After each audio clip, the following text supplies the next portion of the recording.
If Earth refuses, their children lose the right to a future. The words rolled across the war chamber like a judge reading a sentence he had already enjoyed writing, and every emperor in the room let them hang there, proud of how clean cruelty sounded when it was wrapped in law. High above Vero's prime, the war conclave of the 9 empires floated inside a black glass station, shaped like a crown turned upside down. Through the curved windows, the planet below burned with city lights, while in the center of the chamber a blue hologram of Earth rotated slowly, small and quiet, surrounded by thousands of red fleet markers. Each marker was a warship. Each warship was aimed at home. The alien delegates stood in tiers around the map, dressed in armor, silk, living metal, bone-white ceremonial plates, all of them arranged like predators around a waterhole. Empress Veilora Threx watched from the highest dais, nearly 8 feet tall, her silver-blue skin glowing faintly under the cold lights. She did not sit. Rulers like her did not need chairs when they expected everyone else to kneel. Beside her, High Marshal Cor Valen folded 4 long arms across his chest and smiled with all the warmth of a locked door. "Bring in the human," he said. "Let us see how Earth begs." The doors at the far end of the chamber opened with a soft hydraulic sigh. No honor guard entered. No general. No priest. No trembling committee carrying surrender papers. Just one man in a slightly wrinkled gray suit, walking at an ordinary pace, holding a paper cup of coffee in his right hand like he had taken the wrong elevator on the way to a budget meeting. Daniel Whitaker looked tired. Not heroic. Not fearless. Tired in the way Americans look tired after bad airport coffee, 3 connecting flights, and a meeting that should have been an email. He was 44, fair-skinned, clean-shaven except for the shadow of a long day, with a blue tie loosened half an inch at the collar. His shoes clicked across the polished floor while a trillion beings watched the live feed from every civilized system that still believed the 9 empires could not be challenged. Daniel stopped at the edge of the glowing map, looked from Earth to the red fleet markers, then up at the towering alien rulers. He took one careful sip of coffee. "Is this the war room?" he asked. "Or did I walk into the wrong meeting?" For the first time that morning, the chamber did not know what sound to make. A few translators clicked and hummed, trying to decide if the sentence was a threat, a joke, or some kind of human grief response. Empress Veelora's luminous eyes narrowed. "You stand before 9 sovereign powers with extinction protocols prepared, and you make light of your species' final hour?" Daniel did not answer right away. He looked at the hologram of Earth again, and for half a second the room was gone. He saw his mother's little brick house outside Boston, the porch light she forgot to turn off, the chipped mug she still used even though he bought her a new set last Christmas. He saw his younger brother somewhere near Mars, probably pretending not to be scared because that was what Whitaker men did when they were scared. Daniel felt his heart beating hard against his ribs. He felt the dry pinch in his throat. He felt the old, human urge to shout at monsters who had mistaken patience for permission. Instead, he swallowed, set his coffee down on the edge of the black glass table, and opened his worn tablet. "No, Your Majesty," he said quietly. "I'm trying to make sure I'm in the correct room before anyone says something legally expensive." High Marshal Cor let out a low laugh, and several emperors joined him. "Legally expensive," Cor repeated. "Your world is surrounded. Your colonies are within range. Your negotiator arrives alone, unarmed, carrying a beverage, and he speaks of paperwork." Daniel tapped the tablet once. "Paperwork has started wars, Marshal. Sometimes it ends them before the shooting starts." Veilora stepped down one level from her dais, each movement slow, deliberate, theatrical. "Then record this. Earth has violated expansion limits, resource access protocols, and pre-war compliance statutes. You will surrender your shipyards, lunar foundries, orbital defense platforms, and asteroid claims. In return, a portion of your population may remain under supervised administration." Daniel's face did not change, but his hand tightened once around the tablet. A portion. That was how tyrants said the quiet part in public. Not people. Not families. Portions. He looked around the chamber, at the smug faces waiting for fear to break him open. Then he picked up his coffee again, because his hand needed something normal to do. "All right," Daniel said. "Before I respond, I need one clarification." Veilora tilted her head. "Choose your next words carefully, human." Daniel nodded, calm as a man confirming a dinner reservation. Is this a threat, a declaration, or a formal offer backed by active military enforcement? The laughter died slowly this time. Not all at once. Slowly, like engines losing power in the dark. For a few seconds, nobody moved. Daniel could feel the silence pressing against his skin harder than the recycled air of the chamber. The question had landed where he needed it to land. Not in their pride. Not in their anger. In the machinery beneath both. Law. Procedure. Record. Things empires loved until the exact moment those things started cutting back. Empress Veilora stared down at him, her silver-blue face unreadable except for the faint tightening around her luminous eyes. "You are stalling," she said. Daniel gave a small shrug, the kind he might have given a cable company representative back in Maryland. "I am clarifying. There is a difference." High Marshal Kor stepped forward, his boots striking the floor with enough force to make the Earth hologram ripple. "The difference will not matter when your moon ports are under Imperial control." Daniel looked at him then, really looked at him, and Kor seemed pleased by it. He thought he had finally found fear. He had not. He had found a man doing math in his head and not liking the numbers. Daniel pictured the lunar foundries, the workers in hard hats and pressure suits, the families living in stacked white habitats under domes that glowed like porch lights against gray dust. He pictured kids born under 1/6 gravity who still called Earth downstairs. The Marshal had reduced all of that to a pressure point. Daniel wanted to hate him for it. Instead, he wrote down the sentence. "Please repeat that," Daniel said. Kor blinked. "What?" "For the official record." Daniel turned the tablet slightly, so its recording light faced the chamber. "You said the moon ports would be under Imperial control. I need to know whether that includes civilian transit stations, medical depots, agricultural shipments, and non-combatant residential zones." A ripple went through the lower tiers. A few delegates shifted, not from sympathy, but from caution. They had heard a word they recognized. Non-combatant. Veilora raised one long hand. "The human is attempting to hide behind definitions." "No," Daniel said. His voice stayed soft, but something in it stopped the whispering. "I am standing behind them. There is a difference there, too." Kor laughed again, but it came out sharper this time. "Humans and their little boxes. Civilian. Military. Trade. Defense. You divide reality into labels because you are too fragile to accept power as it is." Daniel took another sip of coffee. It had gone lukewarm, bitter at the edges, the exact taste of every late-night negotiation he had ever lost sleep over.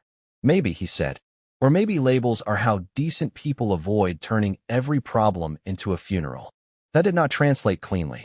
The chamber's language systems hesitated, searching for the cultural weight behind the phrase. Daniel let them struggle. Laura Bennett's voice came through the tiny receiver in his ear, low and tense from the remote support room. "Daniel, your pulse is high." He did not touch the earpiece. He did not look toward the hidden camera. "I know," he murmured. Veilora heard enough to smile. "Even your own people know you are afraid." Daniel looked up at her. "Of course I am." The admission moved through the room like a dropped glass. Several alien rulers leaned forward. They understood boasting.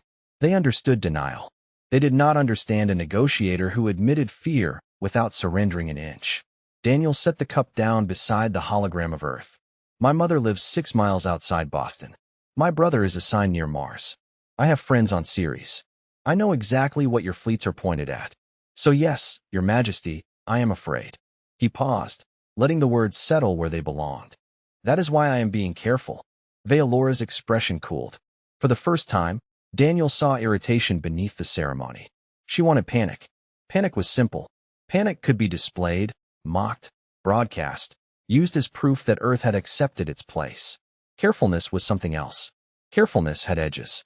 "Then be careful with this," she said. "The 9 empires classify Earth's refusal to comply as an actionable security threat. Our offer is binding.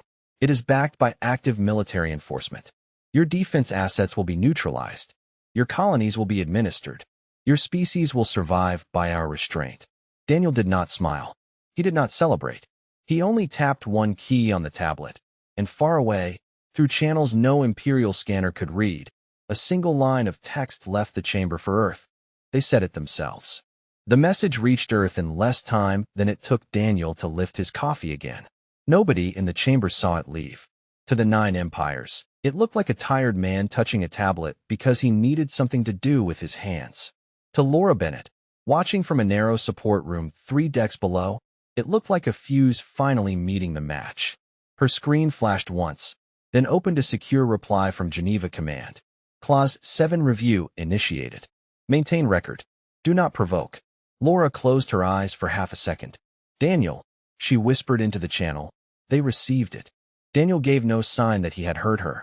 He kept his face on Veilora, because the moment a negotiator looks relieved is the moment every predator in the room starts asking why.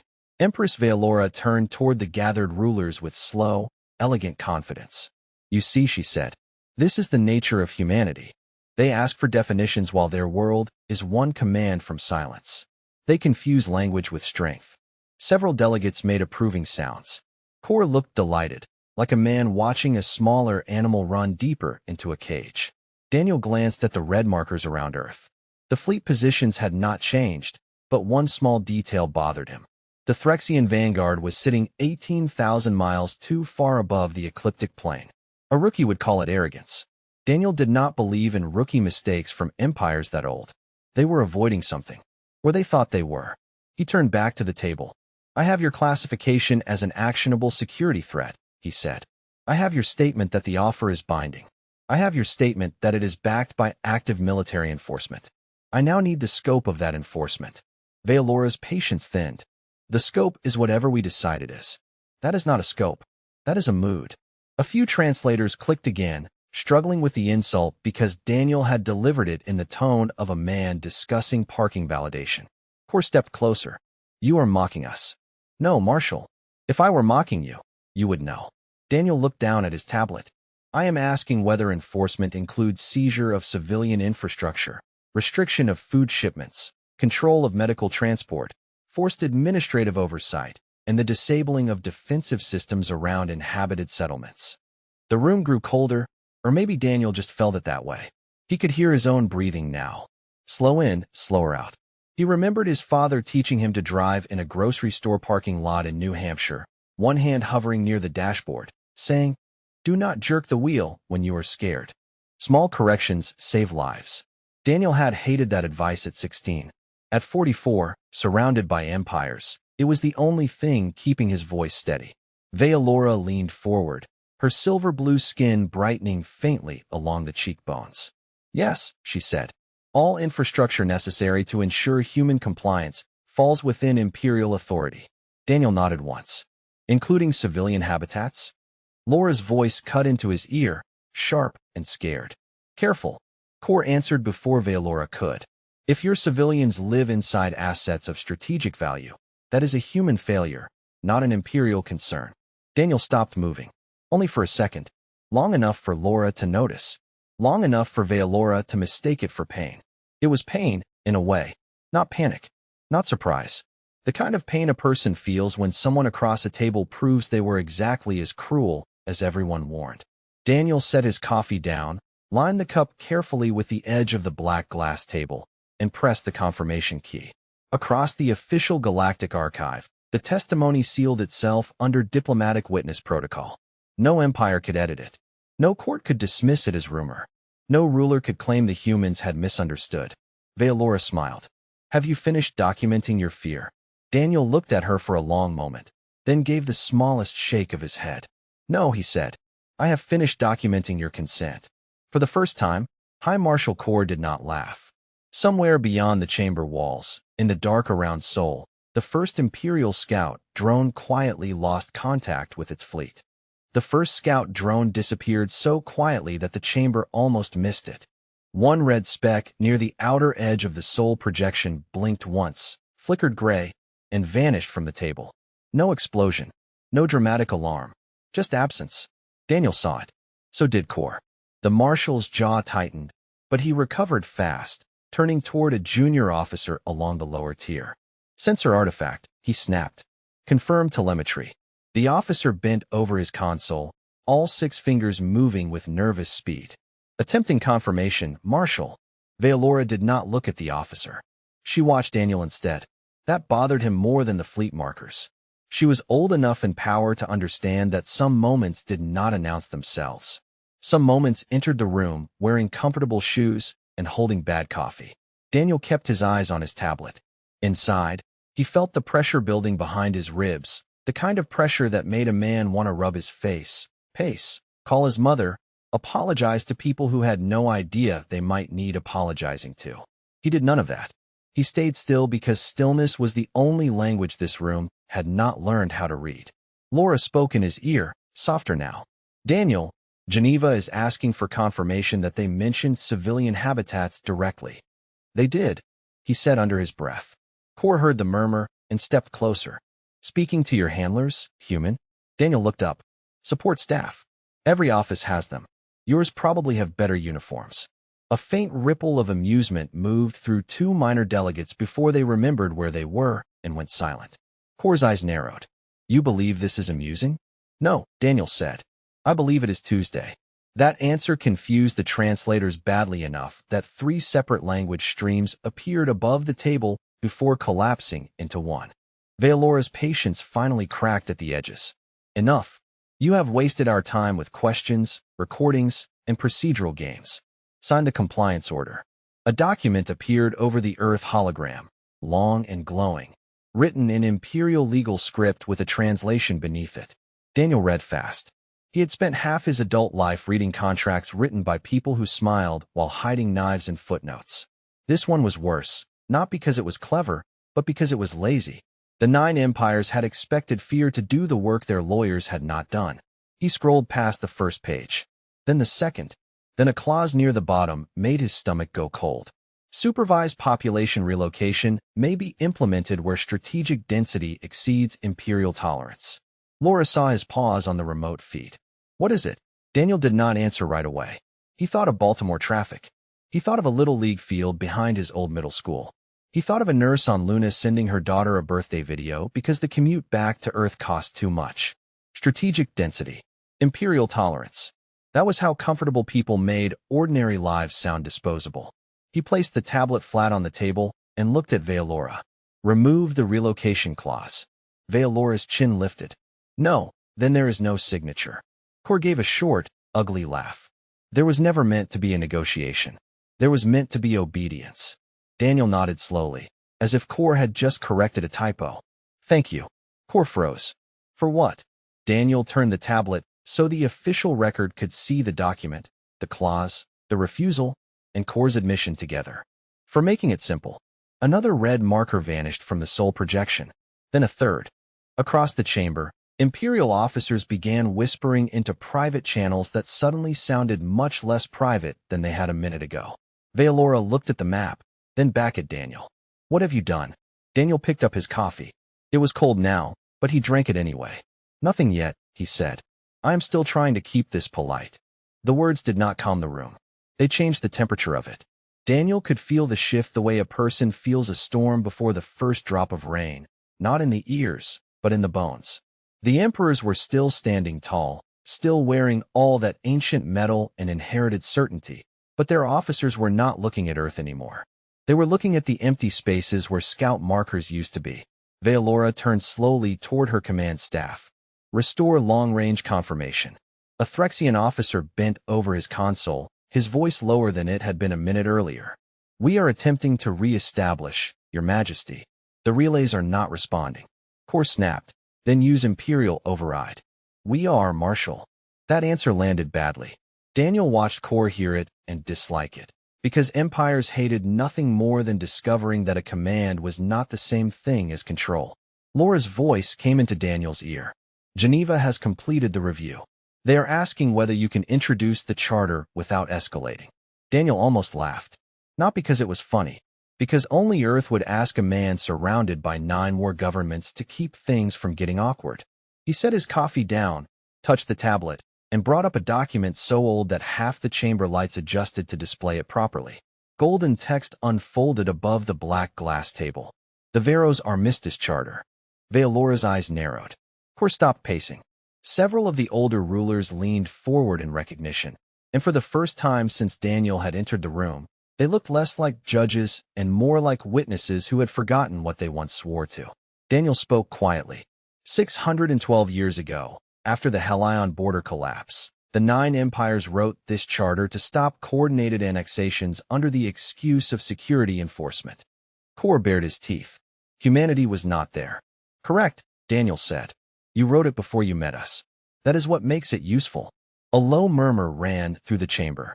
Daniel enlarged one section and highlighted the language in plain Terran English. Article 19, subsection 4. If multiple sovereign powers use active military enforcement to compel a developing or non-aligned civilization to surrender civilian infrastructure, population control, or resource access, the action is classified as collective predatory annexation. He looked up at Veolora. Your words, not mine.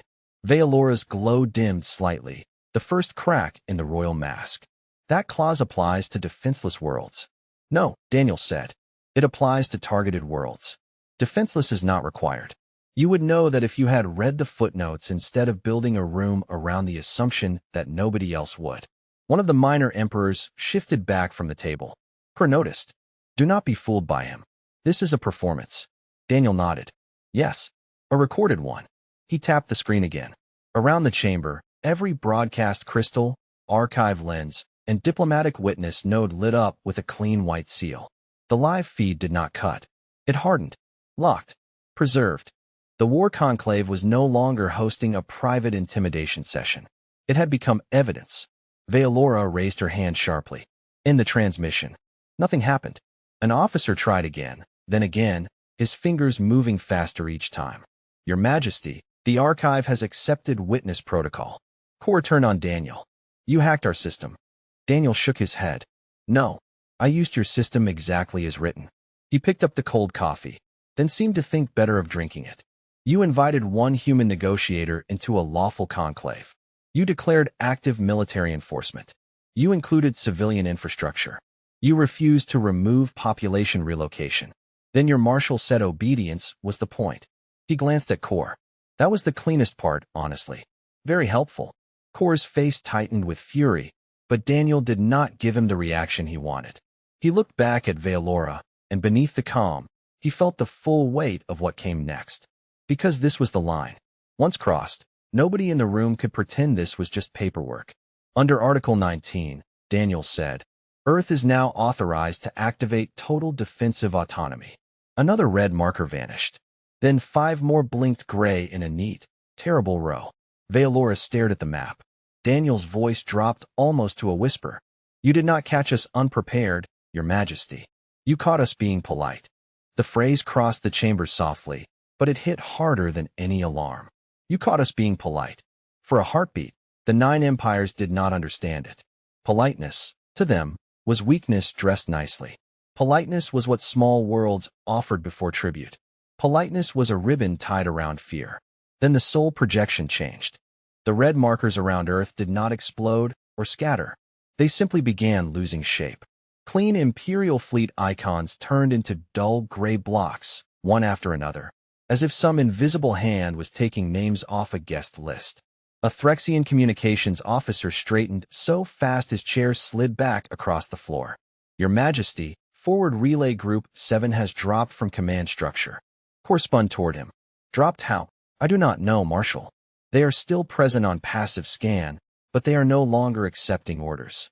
Daniel kept his hands still on the table. He wanted to breathe out. He did not let himself. Relief was dangerous. Relief made people sloppy, and sloppy people got civilians hurt. Laura spoke in his ear, her voice tight but steady. Earth defense confirms non-destructive disablement. Engines, weapons locks, and long-range command links only. No civilian lanes touched. Daniel gave the smallest nod, too small for the Empress to read, but enough for Laura to know he had heard. Veolora stepped down another level from the dais. She looked less like a statue now and more like a ruler trying to decide whether the floor beneath her had betrayed her. Explain, she said. Daniel turned his tablet slightly, pulling up the Sol system map. For the last 12 years, your fleets have crossed human trade routes, scanned our cargo ships, mocked our safety protocols, and filed public reports calling our industrial vessels primitive. He pointed to a cluster of small blue icons near Jupiter. You were half right. They are industrial vessels. Kor's face hardened. Mining tugs. Yes. Daniel looked up at him. Mining tugs that spend their lives pushing rocks larger than your palace through deep space with inch-level precision. Another set of red icons turned gray near Saturn. A new voice broke into the chamber, distorted by distance and stress, coming from an Imperial command channel someone had forgotten to mute. This is Vanguard Carrier Aster Crown. We have lost helm authority. Human cargo vessels are unfolding external frames.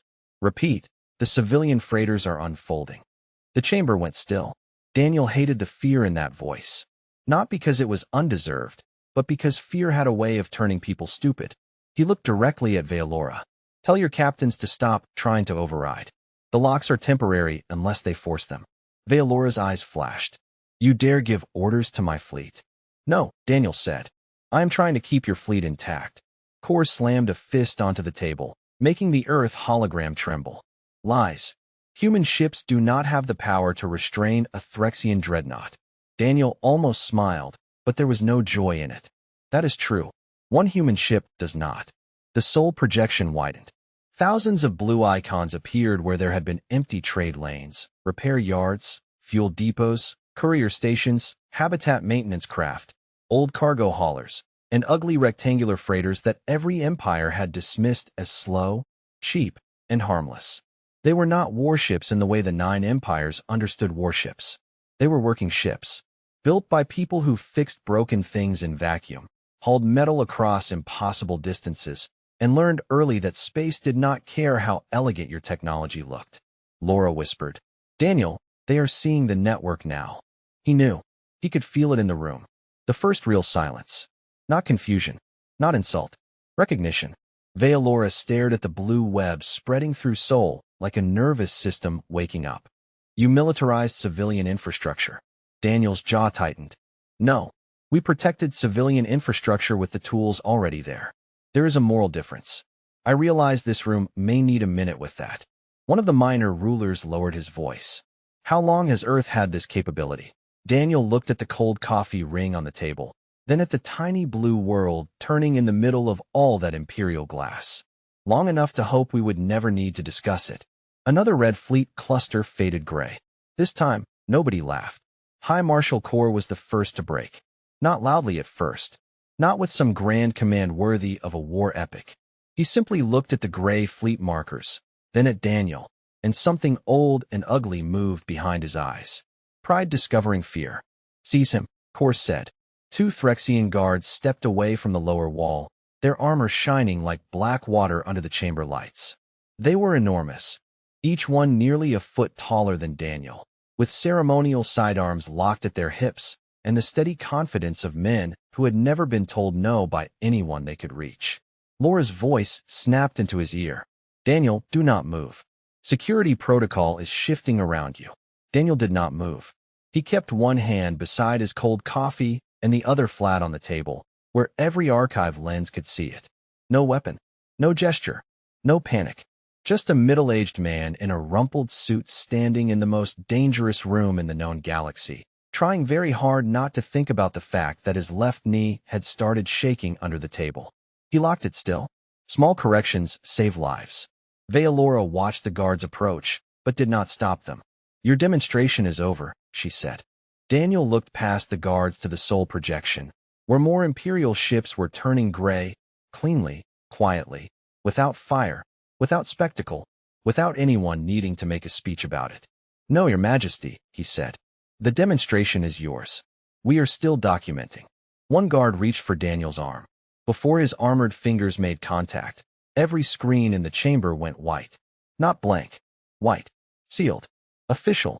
A circular insignia appeared in the air above Earth. The Terran Emergency Diplomatic Authority, recognized under the same interstellar laws the 9 empires had spent centuries forcing smaller worlds to memorize. A woman's voice came through the chamber speakers, calm and American, with the tired steadiness of someone who had been awake too long and had chosen duty over sleep. This is Undersecretary Maria Calloway, speaking on behalf of Earth Defense Command and the Terran Diplomatic Service. Any physical interference with Negotiator Daniel Whitaker during an active witness protocol will be treated as obstruction of a lawful defensive review. The guard froze. Kor snarled at the ceiling. You have no standing here. Calloway answered without raising her voice.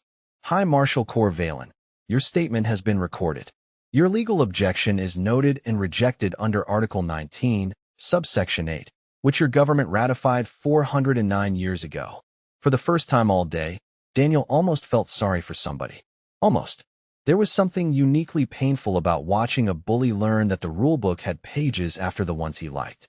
Vealora stepped toward the hologram, her silver blue glow sharpening at the edges.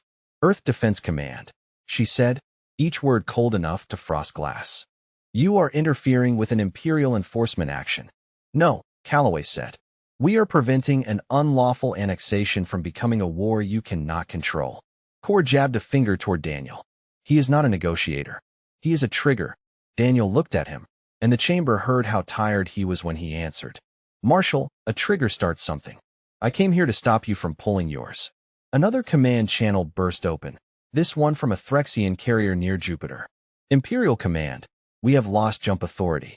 Human maintenance craft have locked our drive cones in safe mode. They are broadcasting repair instructions.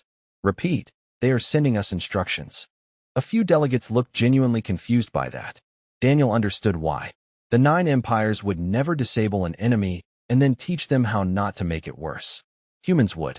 Not because they were soft. Because every person on those ships was still a person, even if their commanders had forgotten that. Vealora slowly turned back to Daniel. What are you?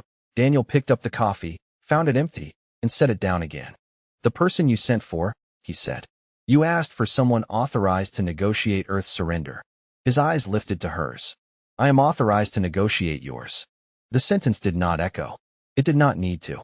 It sat in the chamber like a hand placed gently over a flame. I am authorized to negotiate yours. Daniel could see the words reach each ruler one by one, not as a threat, but as a shape their minds had never made room for. Empires surrendered to bigger empires. Border states surrendered to fleets. Merchants surrendered to tariffs. But Earth, small blue Earth, had sent a man with tired eyes and an empty coffee cup to discuss surrender in the opposite direction. Vealora did not blink. You mistake temporary interference for victory. Daniel shook his head. No, victory is expensive. I am trying to sell you the cheaper option. Cor moved before anyone could stop him. Not at Daniel, not quite. He swept one armored arm across the edge of the table and knocked the paper cup away. It spun once in the air, light and ridiculous, then hit the black stone floor with a soft crackle. The last cold drops of coffee spread in a thin brown line beneath the hologram of Earth. For some reason, that was the sound the whole room heard. Not the alarms. Not the fleet officers calling out failed relays. The cup. Daniel looked down at it. He had bought it at the diplomatic transit station 4 hours earlier from a sleepy clerk who had apologized because they were out of half and half. He remembered thinking it tasted awful. He remembered drinking it anyway because normal things mattered on abnormal days. Cor saw him staring and smiled. There. Now you have nothing left to hide behind. Laura's voice came in fast. Daniel, do not respond emotionally. Daniel almost answered her, but the words caught in his throat. Because for 1 second, only one, he did want to respond emotionally. He wanted to tell Cor that the cup was not the point. He wanted to tell every ruler in that room that Earth was full of little normal things they had almost turned into ashes on a map. Lunchboxes, bus stops, bad coffee, porch lights, kids arguing over cereal, a father falling asleep with the news on, a mother saving voicemails because her son worked too far from home. He wanted to say all of it. Instead, he bent down, picked up the broken cup, and set it carefully on the table beside his tablet. That was unnecessary, he said. Somehow, the quiet made it worse. Cor's smile faded. Vealora's gaze shifted from Daniel's face to the cup and back again, as if she had finally understood that she was not dealing with a man who lacked anger. She was dealing with a man who had put anger on a leash and taught it to wait. Another Imperial officer called from the lower tier. Your Majesty, outbound jump corridors are closing. Vealora turned sharply. Closed by what? The officer swallowed. Navigation safety claims. Human traffic control has filed hazard restrictions across every corridor leading out of Seoul. Cor barked. Ignore them. We cannot. The restrictions are tied to our own insurance treaties, collision protocols, and civilian transit agreements.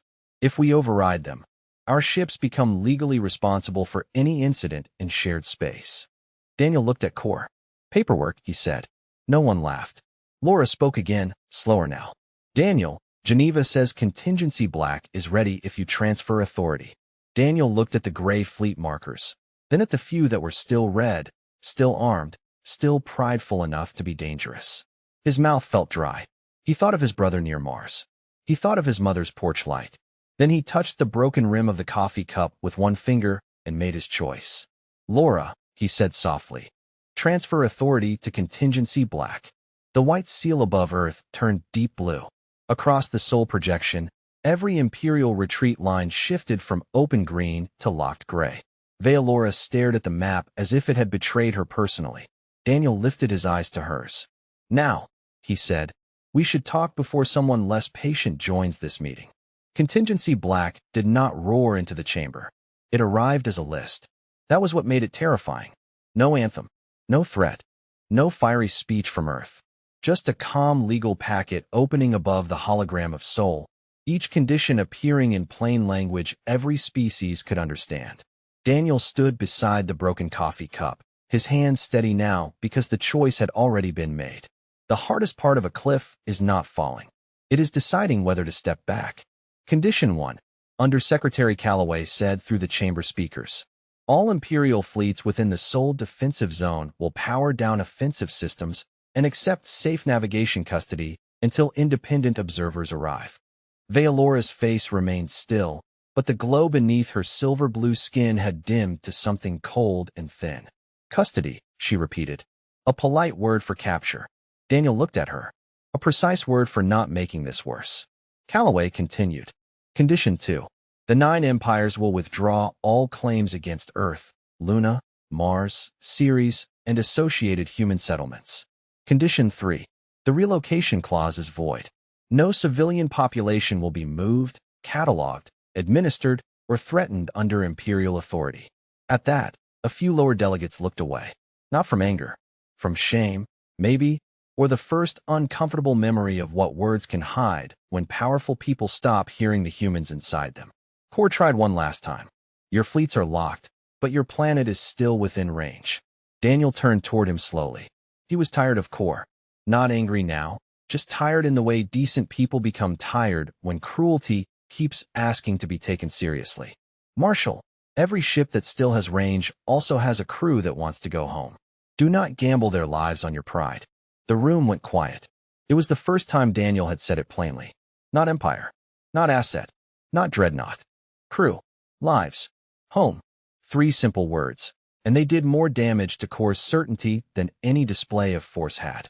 Veilora looked past Daniel to the blue world turning above the table. You could have destroyed us, she said. Daniel shook his head. We could have taught you fear. That is not the same as justice. For a long moment, nobody spoke. Beyond the glass, Veros Prime turned under the station. All those cities glowing below, full of people who had probably never known their rulers had nearly traded their future for applause in a war room. Daniel thought of Earth, and for the first time all day, he let himself picture morning instead of fire. His mother opening the curtains. His brother laughing too loud on a delayed call from Mars. Some kid on Luna spilling orange juice before school. Ordinary things. Sacred things, if you had almost lost them. Veilora lowered her eyes, not in surrender to Daniel, but perhaps to the truth sitting between them. And if we sign? Daniel slid the tablet forward. Then your fleets go home. Your courts answer for what was attempted here. The smaller worlds you have been squeezing get observers, not overlords. And tomorrow, nobody has to explain to their children why leaders could not put pride down long enough to let them grow up. Core whispered, this is humiliation. Daniel looked at the broken cup, then back at him. No, this is mercy with receipts.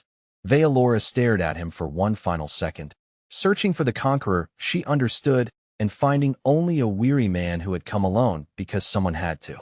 Then she touched the imperial seal. One by one, the other rulers followed.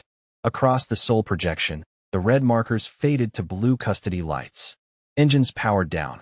Weapons locks opened. Retreat corridors shifted from gray to guarded green. Daniel finally exhaled.